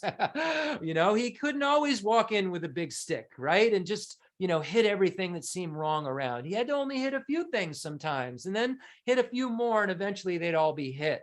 And only the Buddha, who's omniscient, could really skillfully help us to do that because of having omniscience and having brought omniscience because of this path of determining the exact nature of reality and the potentiality of a mind going from completely deluded to one that could only see the true nature of reality. And by understanding all of those different things, the Buddha then transformed into the one gone to bliss. We want bliss. The Buddha transformed into, became a being full of bliss, not by magic, by doing all of these things. The Buddha went and had left the palace and then had the two teachers that were in the, formless realm absorptions and thought they were liberated, and went through all of this stuff to kind of hone down reality. This is what we have to do. If we want to go to bliss, if we want to have a complete freedom from suffering and be completely reliable, then we have to do exactly what the Buddha did. And when we meditate and we recognize that we have to put others' needs before our own in order to become a Buddha, if we want to satisfy our own needs, right, which we learn in this first selfish part, if we want to have a better enlightenment than a hero or a solitary realizer, we have to engage in all of these pathways. And these pathways then require us to cherish others that we learn. So it's this whole maturing of our mind that takes place the same way the Buddha's mind matured and went from being a self-grasping, self-cherishing mind to a mind that, did not grasp at things as being truly established and didn't have the subtle flaws of the self-cherishing attitude through the bodhisattva path. And that's how you go to bliss. And that's how you become the protector that I make prostrations to. That's how I become the protector that, all the world makes prostrations to. We have to have this kind of mind, this confidence, not just some like, I can't do this, I'm not good enough. The Buddha said that we all have Buddha nature. All of our minds can proliferate. Milarepa murdered people in his lifetime. So if you say, I'm so bad, I did these bad things, or maybe I can't do it, the Buddha said we all have Buddha nature. We all have this proliferating Buddha nature. We all have natural Buddha nature. We all will become Buddha. We all should have confidence because the Buddha has confidence in us.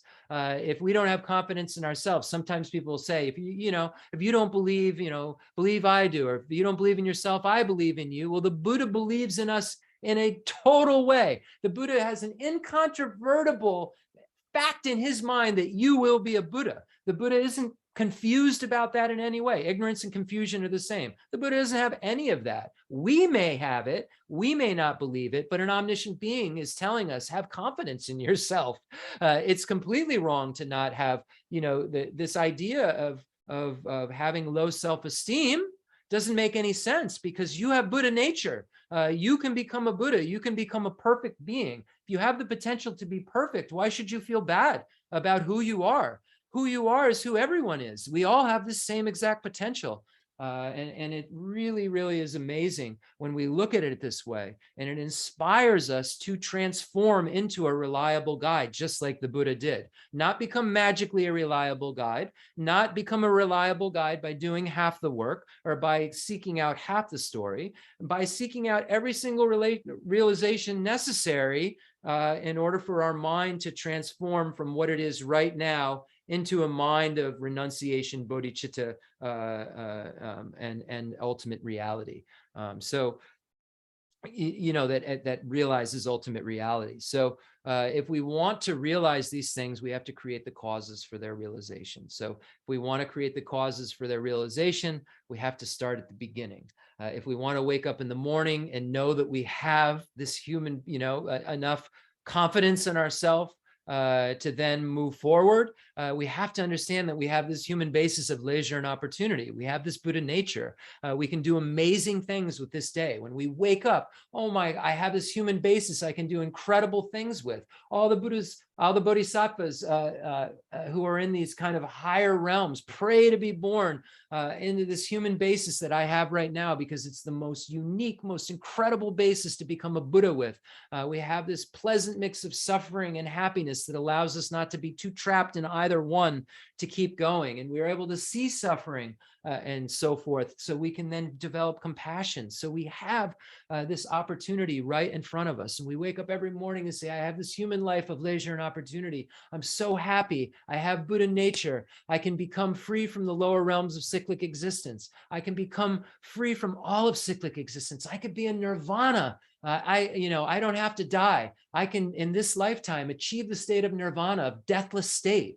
I have this human basis. I can become a Buddha in this very, very lifetime.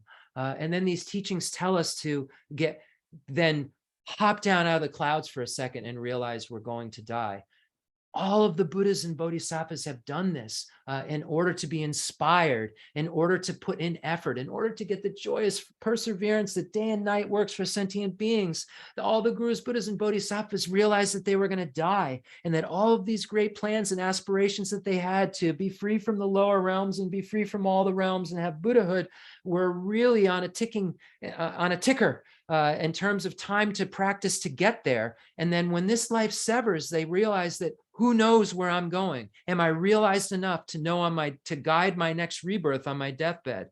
Do I still have attachment? If I still have attachment, I will be reborn. I will have to die. Do I have grasping? I'm going to be in the 6 realms of cyclic existence if I do. Do I have self-cherishing and grasping? There's no way I can have bliss. And if we start to, recognize that at this moment, we're in this state of impermanence. It's going 65 moments per second. We're moving so fast to this place we don't even know where we're going. It's like we've been thrown on a train, and there's a conductor that's, mad and out of control, and who knows where they're driving us. And usually because this conductor is the afflicted conductor, it's driving us to all these places that we don't want to go. And we have no idea where it's driving us. And we're moving 65 moments a second there, and so fast.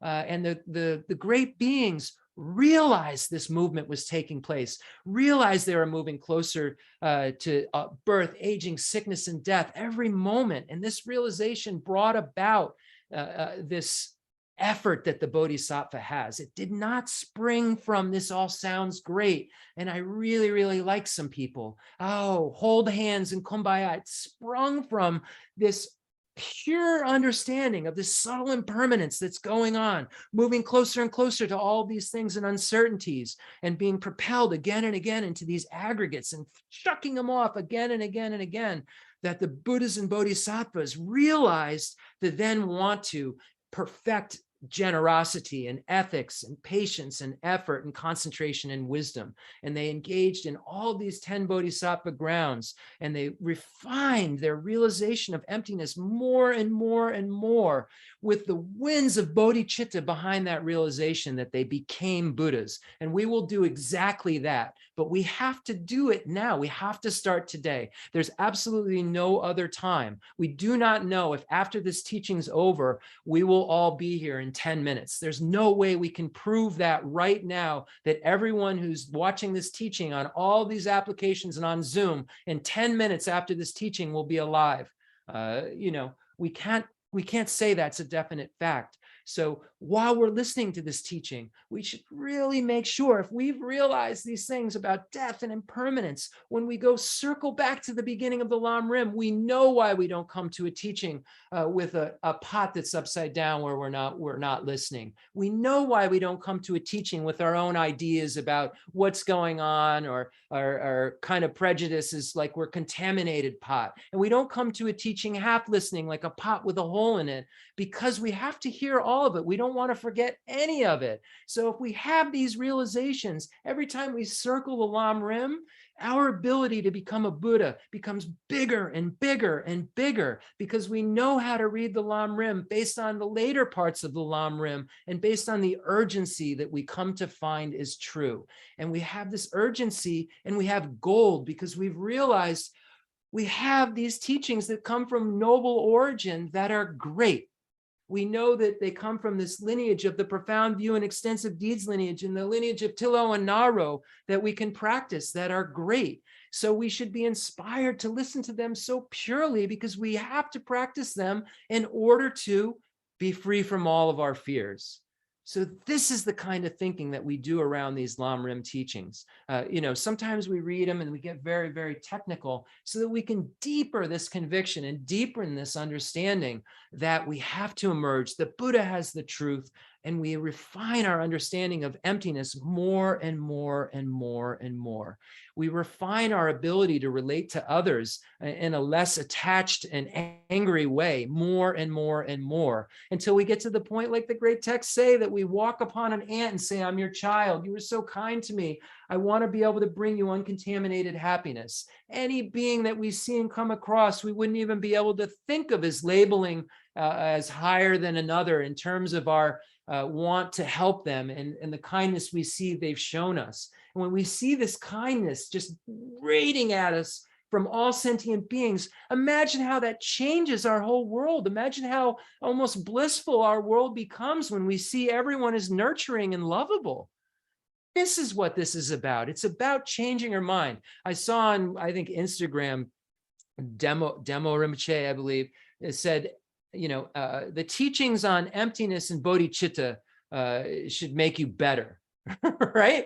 This should be changing you. You should be becoming a better person by engaging in these practices. You should be having a better experience in life because you're engaging in these practices. It shouldn't be just the glimpses when you pick up a book and you say, oh, this is so profound and it feels so wonderful. You should be walking through your life and seeing the teachings dawn on you, as these instructions dawn on you as what you're supposed to be practicing. When you run into someone in the supermarket, thinking about them, how, oh, I should be thinking about them as I'm their child. We should be applying these teachings again and again and again into our life, on the cushion and off the cushion, at the teaching and out of the teaching. Have books around in your house. Rinpoche always used to say it. Other lamas say, of course, in the refuge, we put our Dharma in a very high place. Keep it in a very high place that's nice, but make sure your books are around so you can grab them any point in time in the day. You can move closer to Buddhahood by getting rid of misknowing. Geshe Aga said to me yesterday that the only way that we get rid of misknowing is by knowing. The only way we get wisdom is by becoming wise. The only way we become wise is by learning.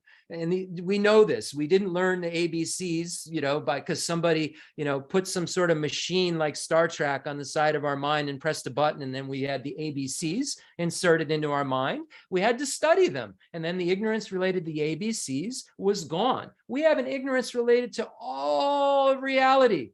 So we have to slowly turn that ignorance into a state of knowing. And the only way we can turn ignorance into a state of knowing is by becoming less and less confused about the nature of reality.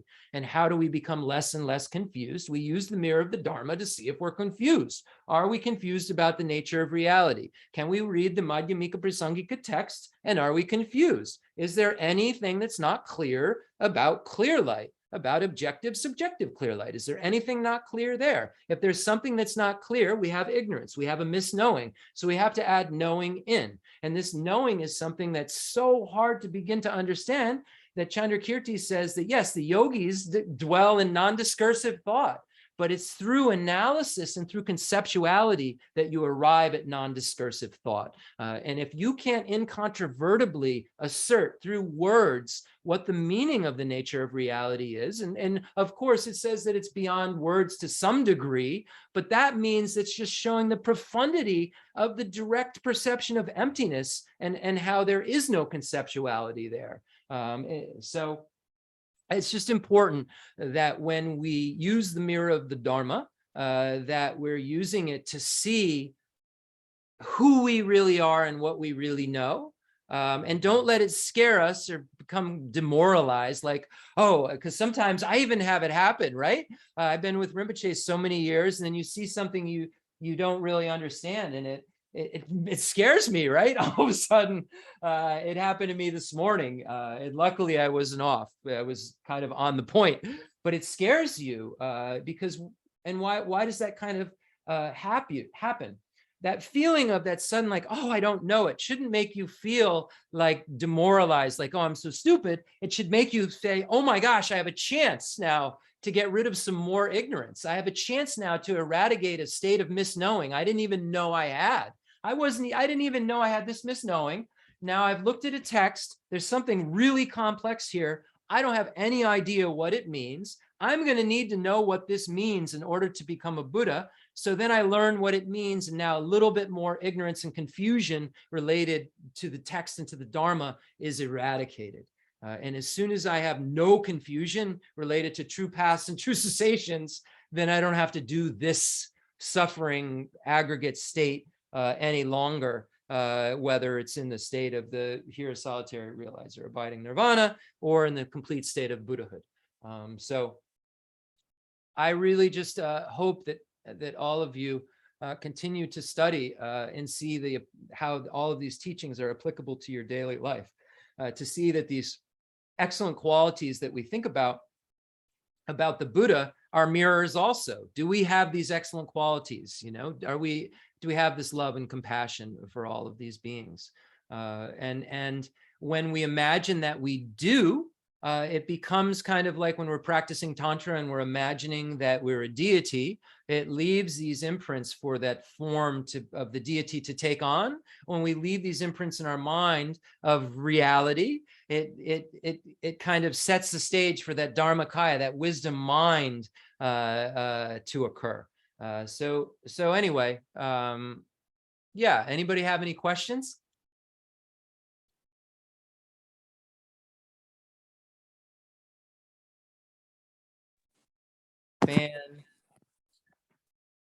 No questions? Fantastic. Yes, Priscilla. I don't think mute's on. Sure.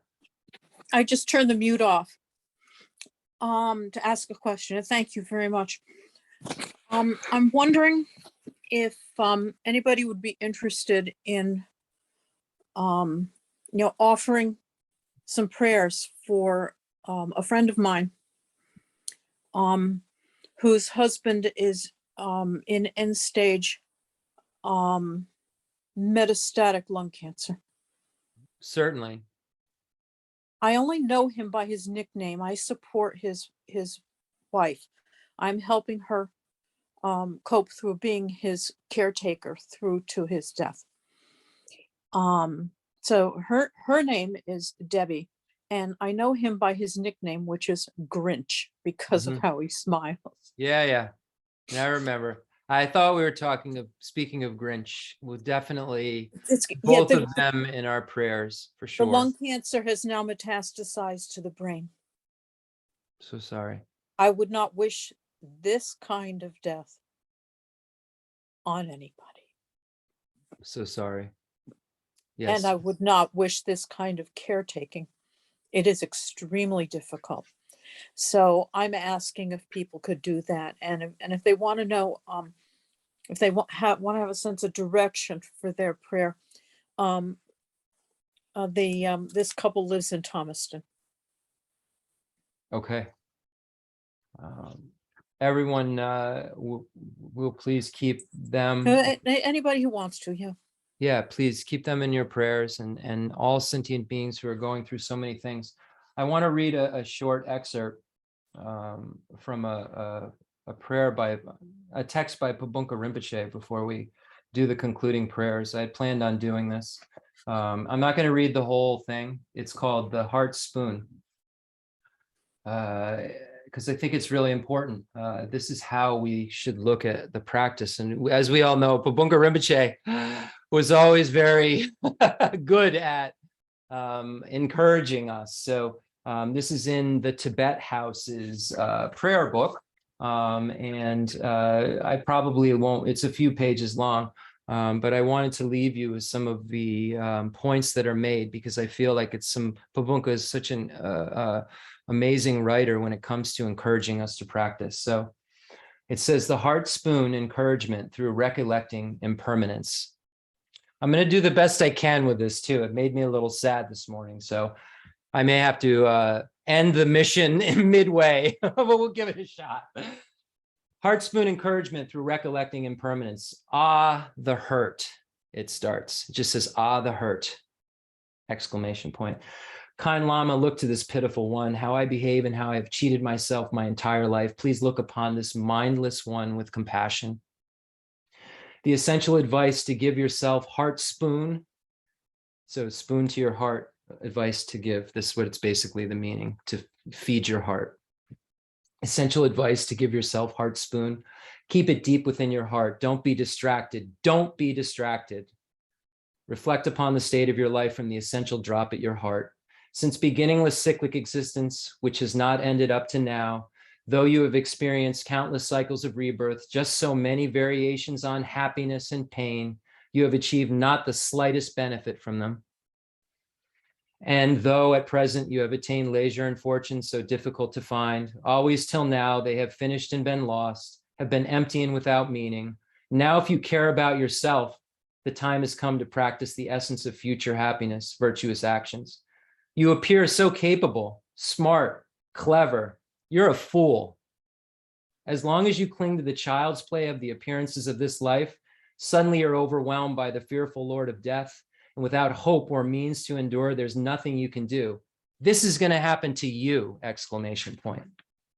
Because if you think, I'm not going to die for some time, I'm not going to die for some time, while you are distracted by the never-ending activities of this life, suddenly the fearful Lord of Death arrives announcing, now it's time for you to die. This is going to happen to you. Though you make arrangements saying tomorrow, oh, and then tomorrow, just then suddenly you have to go. This is going to happen to you. And without choice, leaving behind in disarray, you're left off work, left food and drink, you have to depart. This is going to happen to you. There's no time other than today to spread your bedding and go off to sleep. Upon your last bed, you fall like an old tree, and others unable to turn you with their lily soft hands, tug at your clothes and blanket. This is going to happen to you. Even if you completely wrap your body in last under and outer clothes, still you have no freedom to wear them other than just today. And when that body becomes as rigid as earth and stone, you behold for the first time your own corpse. This is going to happen to you. Though you struggle to speak your last words, your will and expressions of sorrow, pitifully your tongue dries up and you can't make yourself clear, and intense sadness overwhelms you. This is going to happen to you. Though others put your final food, holy substances and relics, with a trickle of water in your mouth, you're unable to swallow even a single drop. It overflows from the corpse's mouth. This is going to happen to you. Though surrounded by a circle of close relatives, heart friends, and those near to your heart, and even though they are loving and distressed at the ending of your being together, while crying and clinging, just then you have to separate forever. This is going to happen to you. Though you experience horrific hallucinations like a turbulence of waves and are overcome by unbearable, excruciating pain, pitiful though you may be, there is nothing to be done. The appearance of this life are setting. This is going to happen to you. Though with unbearable compassion, your Lama and Vajra friends plead in your ear for a critical, virtuous thought to arise, and even though they do so with loving minds, there's no hope. It's unthinkable. This is going to happen to you. When an expelled sound of shh, shh, the movement of your breath builds faster and faster, then breaks like the string of a violin, and the end of your life comes to a close. This is going to happen to you.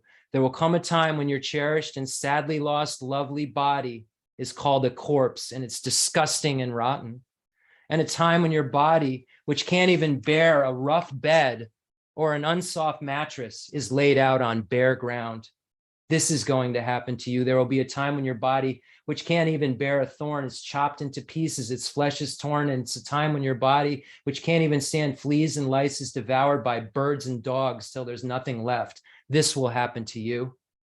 Though you go so much trouble in dressing your body in the finest clothes and say, ooh, ah, there will come a time when the body is placed within a burning house, and your body, which can't even tolerate the fire of a glowing stick of incense touched to it, must be burned in the midst of a fiery conflagration. This will happen to you. There will come a time when, entering into roaring flames, all your flesh and bones are burned and reduced to a pile of ash, or a time when your body can't even bear heavy cloth. It's wedged tight into the hole in the ground. This is going to happen to you. There will come a time of the announcing, the deceased blank is gone, at that beginning and end of your sweet name. You were born and got a name, and they say, so-and-so is dead. And at a time when the area is filled with the sobbing sounds of your affectionate close companions and circle of servants, this will happen to you. There will come a time when your clothes, hats, and possessions and livestock are all divided up, with nothing left in the four directions and corners. And there will come a time in total despair alone, you reach the passage to the intermediate state Bardo. This will happen to you. The errors of the four fearful enemies descending upon you are going to happen. The appearance of being trapped under a mountain of packed rock and rubble, buried beneath a furious avalanche of earth. What to do? The appearance of being set adrift on the surface of a vast sea. The appearance of your heart and ears being split. Sizzling, cracking sounds of fire. The fearful experience of being enveloped and swept away by swirling dark winds at the end of an eon. What do you do now?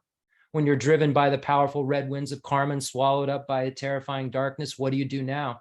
When you're bound with a lasso by the messengers of the Lord of death in total despair and led away, what do you do? When you're tortured in so many detestable ways by ox and scorpion headed like karma agents, what do you do? When you are before the Yama King, the Lord of death, as he weighs up your white and black karma, your virtuous and non-karmic actions, what will you do? When Yama exposes your lie of having spent your human life in attachment, hatred, and deceit, what will you do? When at Yama's court, the punishment that is the ripening effect of your negative actions is meted out, what do you do? When your naked body is stretched out on the glowing red-hot iron in the fires of hell, then what do you do? Though your body is cut to pieces by rain of weapons, still you must experience it without dying. Then what would you do? Though you are cooked in molten iron until your flesh falls away and your bones disintegrate, still you experience it without dying. What do you do? Though your body and fire burn inseparably, still you must experience it without dying. What do you do?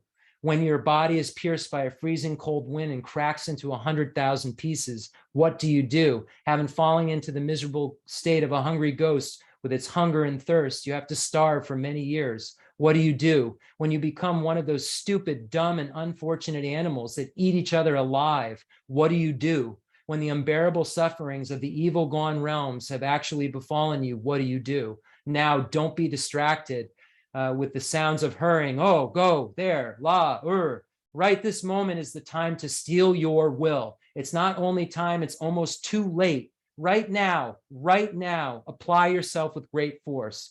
Holy precept of the Lama, kind Father, heart of the authoritative scriptures of the victorious Losang Drapa, practice of the pure path of complete sutra and tantra, it's time to place real experience upon your mind stream. Who's the faster? Yama, the Lord of death, or you in your practice of realizing the essence of the eternal dream? The welfare of both yourself and others as much as you can each day. Unifying the three doors of your body, speech, and mind. Put a whole of your effort into the practice.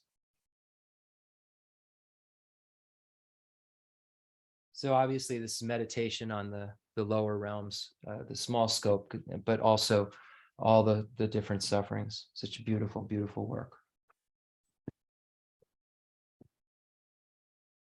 Now we'll read the 8 verses for training the mind and see what kind of beautiful mind a being like Khyentse Rinpoche has, what kind of beautiful thoughts are day and night in this mind. And I saw another wonderful point the Dalai Lama made in this 6th verse. It says, when the one whom I've benefited with great hope unreasonably hurts me very badly, I will learn to view that person as an excellent spiritual guide. His Holiness the Dalai Lama says that he takes that stanza, and whenever he has someone he would start to think of as an enemy, he imagines that being in front of them, in front of him, and then he recites this verse and puts his head to their feet. And he says that the more we do that, it really changes our relationship with that being we're suddenly feeling as an enemy. Now we're seeing that they're our only way to patience. They're their only teacher who can teach us patience. I have to have patience to become a Buddha. Right now, they're teaching me how to be a Buddha. And the Dalai Lama said, he says, when the one whom I have benefited with great hope unreasonably hurts me badly, I will learn to view that person as an excellent spiritual guide. And he puts his head at their feet in his mind. So I just thought I'd share that with you. I was reading it in, I don't know, one of his texts. I have a few of them out right now. It was in the 37 Practices of the Bodhisattva in his commentary. That's where it was, where he makes a point to say this. He's very stern in that commentary, by the way. I love it. And he ends it by saying, hey, it's free, freedom of speech. This is how I feel. I can say whatever I want. Whether you want to believe it or not, that's on you. But this is what I have to say. That's how he ends it. I have freedom of speech. So this is what I say is true. 8 verses on Trading the Mind by Geshe Langri. With the determination to accomplish the highest welfare of all sentient beings who surpass even a wish-granting jewel, I will learn to hold them supremely dear. Whenever I associate with others, I will learn to think of myself as the lowest amongst all and respectively hold others to be supreme from the very depths of my heart. In all actions, I will learn to search into my mind, and as soon as a disturbing emotion arises, endangering myself and others, I will firmly face and avert it. I will learn to cherish ill-natured beings and those oppressed by strong misdeeds and sufferings as if I had found a precious treasure difficult to find. When others out of jealousy treat me badly with abuse, slander, and so on, I will learn to take all loss and offer victory to them. When the one who I benefited with great hope unreasonably hurts me very badly, I will learn to view that person as an excellent spiritual guide. In short, I will learn to offer to everyone without exception all help and happiness directly and indirectly, and respectively take upon myself all the harm and suffering of my mothers. I will learn to keep all these practices undefiled by the stains of the 8 worldly concerns, and by understanding all phenomena as like illusion, be released from the bondage of attachment. In concluding mandala offering, Thanksgiving offering, imagining all the Gurus, Buddhas, and Bodhisattvas and all sentient beings around you, and recognizing that you are empty of true establishment. All sentient beings, Gurus and Buddhas and Bodhisattvas, are empty of true establishment. The recitation of the prayers, empty of true establishment. The prayer is empty of true establishment. So with that in mind, with emptiness, that all of these prayers arise from dependent origination, from the actual prayer itself, from the dependent origination of causes and conditions and parts of a whole, and merely through designation, through the power of designation, all of these things arise and come into being. So it's very important to look at the 3 levels of dependent origination when we do anything, when we're spiritually, so that it's sealed with emptiness. So the fundamental ground is scented with incense and strewn with flowers, adorned with Mount Meru, the 4 continents, the sun and the moon. I imagine this as a Buddha land and offer it. May all sentient beings enjoy this pure realm. I dedicate whatever virtues I've collected for the benefit of the teachings of all sentient beings, and in particular for the essential teachings of Venerable Zandrapa to shine forever. I send forth this jeweled mandala to you, precious Guru. I dedicate all this virtue to emulate the knowledge of the hero Manjushri, and likewise Samantabhadra as well. With whatever dedication is praised as supreme by all the conquerors who traverse the 3 times, I also dedicate all my roots of virtue for the sake of auspicious deeds. In that pure land surrounded by snowy mountains, you are the source of all benefit and happiness, all powerful. Avalokiteshvara, Tenzin Gyatso, may you stay until samsara's end. Ngari rawe go we jin chan dir men don dewa ma lu jong we ne jen re zi wang tenzin yatso yi ja be zi de ma du den yo ji.